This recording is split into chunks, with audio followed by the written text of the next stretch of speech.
السلام علیکم ورحمۃ اللہ وبرکاتہ۔ الحمدللہ رب العالمین والصلاة والسلام علی رسولہ محمد وآلہ واصحابہ اجمعین، اما بعد۔ محترم سامعین کرام، قرآن مجید جو پوری انسانیت کے لیے کتاب ہدایت ہے، جو اللہ کی طرف سے نبی آخر الزماں محمد رسول اللہ صلی اللہ علیہ وسلم پر نازل کی گئی ہے اور جو عربی زبان میں ہے، اس کو سمجھنے کے لیے ضروری ہے کہ آدمی اس زبان کو جانے۔ اسی لیے ہر مسلمان پر عربی زبان کا سیکھنا واجب کے درجے میں ہے، تاکہ وہ رہنمائی کے لیے جو کتاب نازل کی گئی اس کو ہم اس کے اصلی زبان یعنی اوریجنل زبان میں سمجھ سکیں۔ لیکن اگر کسی وجہ سے عربی زبان نہیں سیکھ سکتا ہے تو چونکہ اب ہر زبان میں اس کے ترجمے کیے جا چکے ہیں، تو ان ترجموں کو جاننا پڑھنا ضروری ہے۔ تو اسی طرح سے اردو میں قرآن مجید کے مختلف ترجمے اویلیبل ہیں اور سینکڑوں تراجم کیے جا چکے ہیں، اور ہر مترجم نے بہترین کوشش کی ہے، زیادہ تر لوگوں نے۔ لیکن جو ترجمے میں نے دیکھے ہیں اردو تراجم میں، ان میں سے سب سے بہتر ترجمہ جو مجھے پسند آیا وہ حافظ عبدالسلام بن محمد رحمہ اللہ کا ہے۔ انہوں نے قرآن مجید کا لفظی ترجمہ بھی کیا ہے اور پھر اس کی تشریح بھی کی ہے، جو نہ بہت ہی زیادہ طویل ہے اور نہ بہت ہی زیادہ مختصر ہے۔ ان کی خاصیت یہ ہے ان کے ترجمے کی کہ انہوں نے قرآن مجید میں ایک ایک لفظ کا ترجمہ جو ہے وہ اردو میں کرنے کی کوشش کی ہے۔ ان کا یہ بھی کہنا ہے کہ ہم انسان ہو کر کے کوئی بھی لفظ بولتے ہیں تو ہر ایک لفظ کی ایک اہمیت ہوتی ہے، کوئی بھی کوشش کرتے ہیں کہ کوئی زائد لفظ نہ ہو۔ تو کلام اللہ جو قرآن اللہ کی کتاب ہے، وہ اس میں کیسے ایک زائد لفظ ہو سکتے ہیں؟ مثال کے طور پر کہیں ہے قد خلقنا الانسان اور کہیں ہے لقد خلقنا الانسان، کہیں جو ہے تاکید کے 3-4 الفاظ ہیں، تو ان کا بھی ایک مفہوم ہے، تو ترجمے میں بھی وہ مفہوم آنی چاہیے۔ تو انہوں نے کوشش کی ہے کہ ایک ایک لفظ کا جو تاکید ہے وہ اردو زبان میں بھی آ جائے۔ اسی طرح سے کہیں مبالغہ ہے، مثال کے طور پہ قادر اور قدیر، یا اسی طرح سے عالم اور علیم، معنی ایک ہی ہے لیکن چونکہ ایک مبالغے کا صیغہ ہے تو انہوں نے کوشش کیا ہے کہ اردو میں بھی اس کا مفہوم ہو جائے۔ مثال کے طور پر زیادہ تراجم میں کیا ہوا کہ قدیر کا معنی قادر، قدرت رکھنے والا، علیم کا معنی جاننے والا یا واقف کیا گیا ہے، وہ اسی طرح سے دونوں کے ترجمے کر دیے گئے ہیں۔ جبکہ قدیر کے معنی ہوتا ہے پوری طرح قادر، اور علیم کا معنی خوب جاننے والا۔ تو اسی طرح سے انہوں نے اس کا لحاظ کیا ہے۔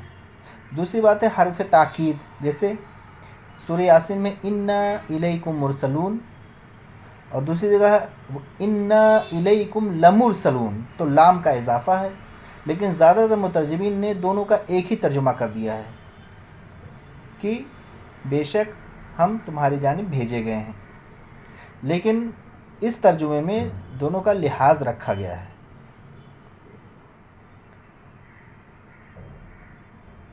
یا اسی طرح سے انا اذا لظالمون، اب یہاں پر جو ہے تاکید ڈبل ہے، لام بھی ہے اور شروع میں انا بھی ہے۔ اسی طرح سے ایک مثال انہوں نے یہ دیا ہے کہ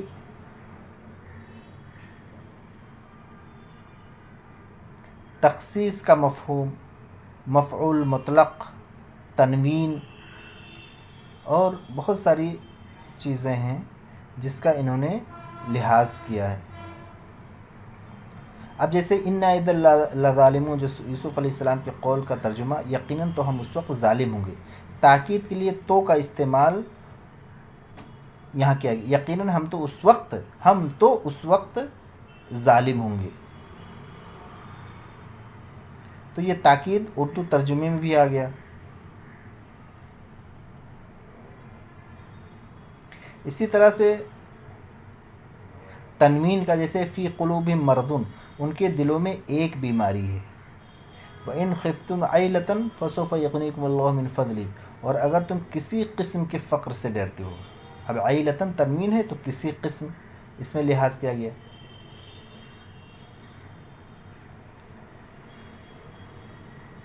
اب اسی طرح سے من بھی کئی معنی میں آتا ہے، کہیں بعض کا معنی ہے، کہیں تاکید کے لیے ہے. اب جیسے اللہ تعالیٰ نے ارشاد فرمایا وَابْتَغُوا مِن فَضْلِ اللَّهِ. اب کچھ لوگوں نے کہا کہ اللہ کا فضل تلاش کرو، لیکن انہوں نے کہا اللہ کے فضل سے حصہ تلاش کرو، اللہ کے فضل سے حصہ تلاش کرو. اسی طرح سے تاکید میں جیسے ایک جگہ ہے حتی اذا جاؤوها اور دوسری جگہ ہے حتی اذا ما جاؤوها. اب دونوں کا ترجمہ جو ہے ایک ہی جگہ ایک ہی ترجمہ کر دیا ہے زیادہ تر مترجمین نے، تو پھر ما جو ہے یہ بے فائدہ ٹھہرتا ہے. تو اب اس کا کیا ترجمہ کریں انہوں نے کیا، انہوں نے اذا کا ترجمہ جب کیا ہے، اور جہاں اذا ما جاؤوها ہے تو انہوں نے کہا جوں ہی، اذا ما کا ترجمہ جوں ہی. تو اس طرح سے تاکید ہو گیا. ثم اذا ما وقع آمنتم به، کیا پھر جو ہی وہ عذاب آ پڑے گا تو اس پر ایمان لے آؤ گے.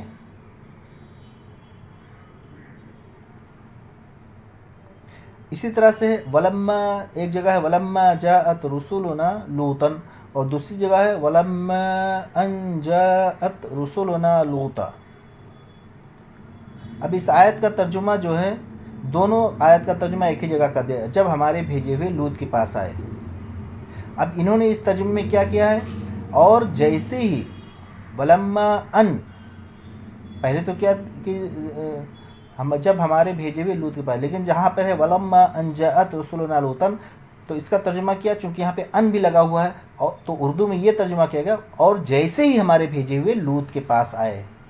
اسی طرح سے فلما ان جاء البشیر، پھر جیسے ہی خوشخبری دینے والا ہے. تو اس طرح سے جیسے ہی، اس میں ڈبل تاکید ہو گیا، اور اس طرح سے مطلب حشو و زوائد سے پاک ہے قرآن مجید.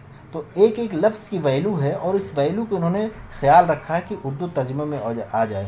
تو میرے خیال سے میں نے کوئی ترجمہ دوسرے تراجم کو میری بھی میں نے پڑھا اور ایسا نہیں دیکھا کہ ایک ایک لفظ کی رعایت کی گئی ہے اردو ترجمے میں. تو یہ جو قرآن کو اردو ترجمے کے ساتھ پڑھنا چاہتے ہیں، خاص طور سے جو عربی بھی جاننا چاہتے ہیں کہ کس طرح سے قرآن کے ایک لفظ کا معنی آ جائے اردو ترجمہ، ان کے لیے بہت بہترین ترجمہ ہے. ایک بار آپ اس کو ٹرائی کر کے دیکھیں، یہ آن لائن بھی اویلیبل ہے.